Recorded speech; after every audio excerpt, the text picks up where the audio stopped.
Okay जी, every C plus plus programming consist of main 3 parts. जैसे मैं अपने लेक्चर में ऑलरेडी बता चुकी हूँ कि प्रीवियस लेक्चर में आप उसको देख सकते हैं, यूट्यूब पे ऑलरेडी ये लिंक्स अवेलेबल हैं इसके। Every C plus programming language के 3 पार्ट्स हैं। एक प्री प्रोसेसर डायरेक्टिव, दूसरा main function and third one is set of statements. Preprocessor directive के अंदर 2 चीज़ें आती हैं, preprocessor and header files. आज हम इनको डिटेल में पढ़ेंगे। Preprocessor also known as a compiler directives. Preprocessors क्या होते हैं? Also known as a compiler directives. Compilers हमारे पास क्या थे जो कि ट्रांसलेट करते हैं हाई लेवल लैंग्वेज को इनटू मशीन लैंग्वेज। सो प्रीप्रोसेसर्स क्या होते हैं? वो चीज़ होती हैं, ऐसी डायरेक्टिव्स होती हैं। इट्स लाइक जैसे कि आप लोग यूज़ करते हैं अपना क्या कहते हैं इसको, डायरेक्टरीज़ होती हैं, फ़ोन डायरेक्टरीज़ होती हैं, उसी तरह से ये जो होती हैं प्री प्रोसेसर डायरेक्टिव्स होती हैं, also known as a compiler directives. Set of instructions given to the compiler before the execution of the actual program. The compiler adds special instructions और code for their directives into the program at the time of compilation. ठीक है, ये क्या करता है कि जैसे ही आपका कोड रन होता है, कंपाइल करने के प्रोसीजर में जाता है, तो एग्जीक्यूट करने से पहले कुछ सेट ऑफ इंस्ट्रक्शंस, कुछ ऐसी कोड, कुछ ऐसी डायरेक्टिव्स डालता है जो पहले से ही प्रोग्राम्स के अंदर या उस सॉफ्टवेयर के अंदर मौजूद होते हैं। किस लिए? कंपाइलेशन की प्रोसेस को कंप्लीट करने के लिए। Not terminated with semicolon. ये जो होता है टर्मिनेटेड होता है with semicolon, start with hash sign and is of 2 types of include and define. ये अब प्री प्रोसेसर की जो डायरेक्टिव्स हैं उनका सिंटेक्स बता रहे हैं, तरीका बता रहे हैं कि क्या होता है। 2 के बारे में बात की, इंक्लूड डायरेक्टिव और डिफाइन डायरेक्टिव में फ़र्क क्या है। इंक्लूड के साथ हैश लगता है, जैसे बता दिया मैंने, और हेडर फाइल्स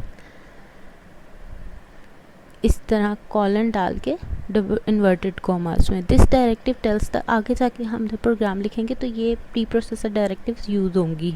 सो ये जो है ये सिंटेक्स है बेसिक, इसको याद करना है आपने, रिमाइंड करना है, हर सूरत में याद रखना है।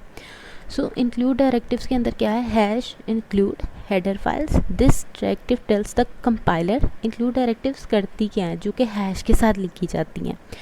Computer code tells the compiler where to find from which header file the meanings of standard identifiers. इसी तरह define क्या करता है? hash define identifier value. This directive is used to define constants. The identifier is conventionally written in uppercase. ठीक हो क्या? ये मज़ीद आगे जाके मैं आपको बताती हूँ। इस टाइम आपको बस प्री प्रोसेसर डायरेक्टिव के बारे में ये बात याद रखनी है कि कंपाइलर के डायरेक्टिव्स हैं। इसमें क्या यूज़ होता है? ये सेट ऑफ इंस्ट्रक्शन है given to the compiler before the execution of the actual program. The compiler add special instructions और code from these directives.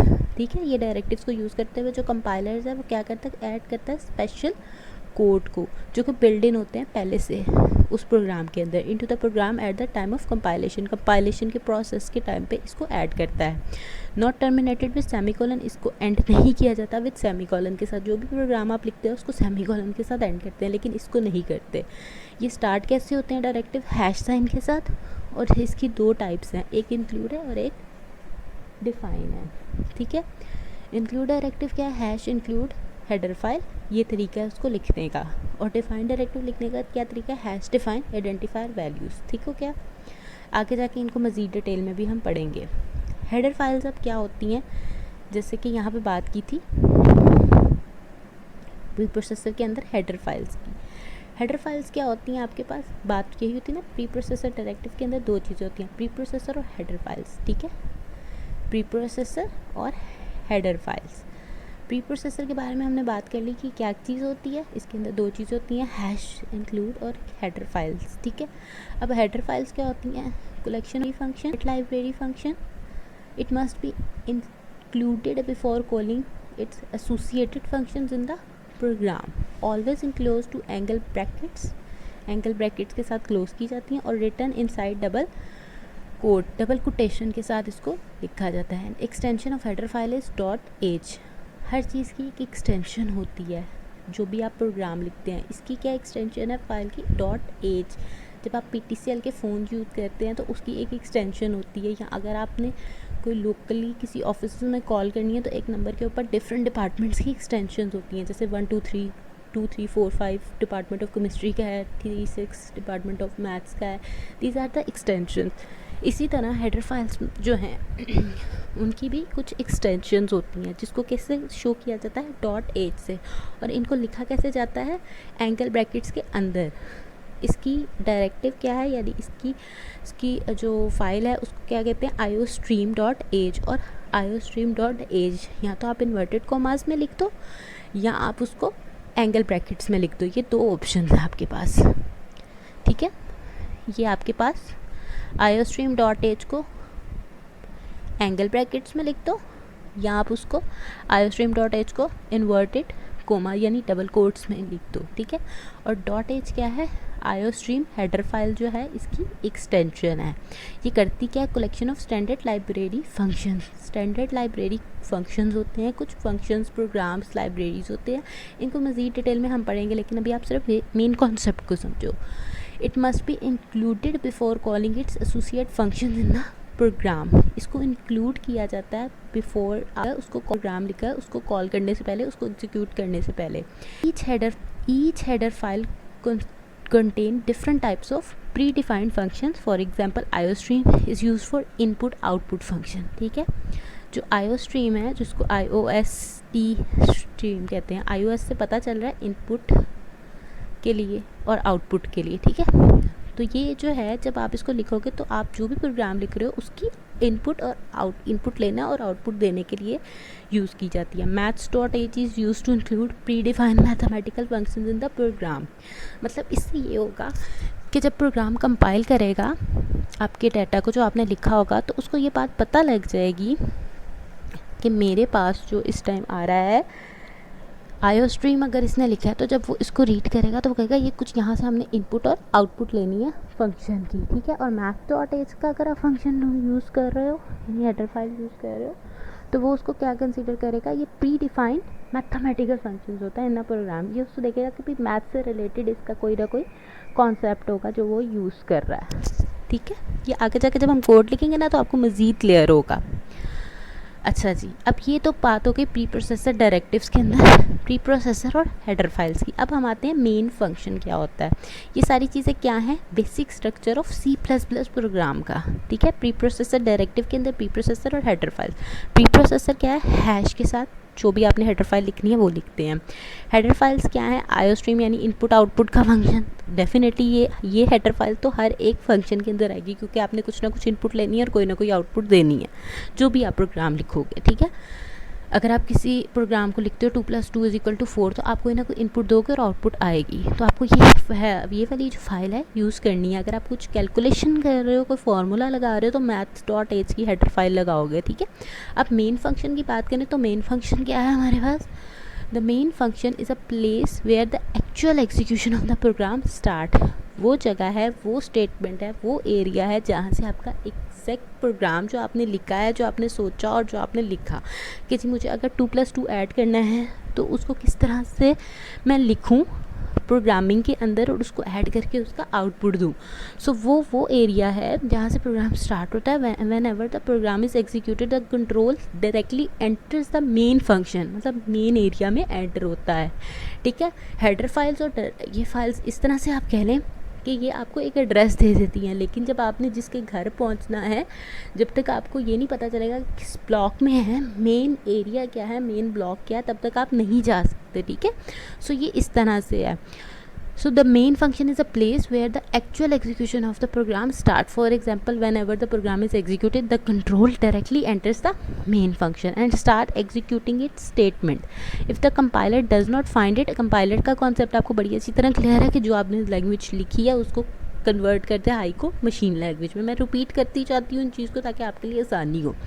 If the compiler does not find it, an error message will be displayed before execution. Syntax क्या है, सेंटेक्स यानी set of, ये मेरी previous lecture में मैं सेंटेक्स के बारे में डिटेल में बता चुकी हूँ। सो काइंडली अगर आपको इसके बारे में मज़ीद जानना है तो आप अपने प्रीवियस लेक्चर को देखो। सिंटेक्स क्या है, मेन, इसका तरीका क्या है लिखने का, main bracket, its like main लिखेंगे हम, ब्रैकेट्स डालेंगे, C plus plus statement semicolon, यानी मेन के अंदर हम जो चीज़ भी लिखेंगे, जो भी सी प्लस प्लस की स्टेटमेंट्स लिखेंगे वो सेमी कॉलन से एंड होगी, जबकि हेडर फाइल्स के एंड पे सेमी कॉलन्स नहीं लगते, ये बात हमने पहले पढ़ी है, ठीक है। लेकिन जो मेन के अंदर होगा वो ज़रूर लिखी जाएगी। ये देखिए, not terminated with semi colon, ये देखिए, ठीक है। और जो आपके पास मेन का फंक्शन है वो हमेशा उसकी जो भी स्टेटमेंट लिखेंगे वो सेमीकोलन से एंड होगी, और उसका लिखने का सिंटैक्स तरीका ये है, अंदर आप जो भी मटेरियल लिखो, ठीक हो क्या। सेट ऑफ स्टेटमेंट्स क्या होती हैं, ये इसका तीसरा पार्ट है, ठीक है, basic structure of C plus plus programming का। Set of statements, a statement in C plus plus language is instructions given to the computer to perform a task, ठीक है। कोई भी प्रोग्राम लिखना है, किसी भी लैंग्वेज में आपने लिखना है, तो जब तक आप उसको कोई सेट ऑफ इंस्ट्रक्शंस, कोई डाटा, कोई इनपुट नहीं दोगे वो नहीं लिखेगा। सो रिटर्न वो चीज़ लिखते कहाँ है, set of statement under the main function between curly braces, ठीक है, ये इसके अंदर, ठीक है। इन कर्ली ब्रेसेस के अंदर आप वो सेट ऑफ स्टेटमेंट्स लिखते हो जिस चीज़ का आपको कोड या कोई प्रोग्राम या कोई इंस्ट्रक्शंस लिखनी है जिसकी आपको कोई आउटपुट चाहिए। Computer executes the statements in the sequence in which there are return, computer जो होता है वो इसको एग्जीक्यूट करता है उन स्टेटमेंट्स को in the sequence they are return. Each statement must be terminated with semicolon known as a terminator. Header files को छोड़ के, प्री प्रोसेसर डायरेक्टिव्स को छोड़ के बाकी जो स्टेटमेंट्स आप लिखोगे must be ended with the semicolon, and statements तो हर statement terminate with the semicolon, otherwise वो एरर देगा। C plus plus is case sensitive language, ये बात याद रख दें कि जी ये बहुत केस सेंसिटिव है। अगर यहाँ पे कैपिटल के में कोई चीज़ लिखनी है तो वो कैपिटल के में लिखनी है, अगर स्मॉल में लिखनी है तो वो स्मॉल में लिखनी है, ठीक है। सो जिस तरह से जो चीज़ है, जो लैंग्वेज है, उसको वैसे ही लिखना है। अगर आप सेमीकोलन मिस कर दोगे तो वो स्टेटमेंट नहीं पड़ेगा। So it's a case sensitive language, ठीक है, वो उस चीज़ को रीड ही नहीं करेगा। सो जो चीज़ जैसे आपको उस तरह से उसका सिंटैक्स लिखना पड़ेगा। अगर आप मेन लिखते हो, अगर आप यहाँ पे सेमीकोलन नहीं डालते, या अगर आप मेन लिख के कर्ली ब्रेसेस यहाँ पे क्लोज नहीं करते हो कर्ली ब्रेसेस, तो ये केस सेंसिटिव है, ये आगे मूव ही नहीं करेगा, स्टक हो जाएगा, ठीक है। तो इसकी जो लैंग्वेज है इसको बहुत केयरफुली लिखना है। Normally the statements are written in lower case letter, but in some exceptional case also can be written in upper case letters, ठीक है। मोस्टली जो है लोअर केस लेटर में हर चीज़ लिखी जाती है, लेकिन कुछ ऐसे केसेस हैं जिस पे आप अपर केस में भी लिख सकते हैं, ठीक है। For any query feel free to ask any question, comments me, I will be answer you inshallah. Thank you so much, best of luck. next जो टॉपिक है वो उसके साथ मैं जल्दी आपको मिलूँगी। अल्लाह हाफिज़।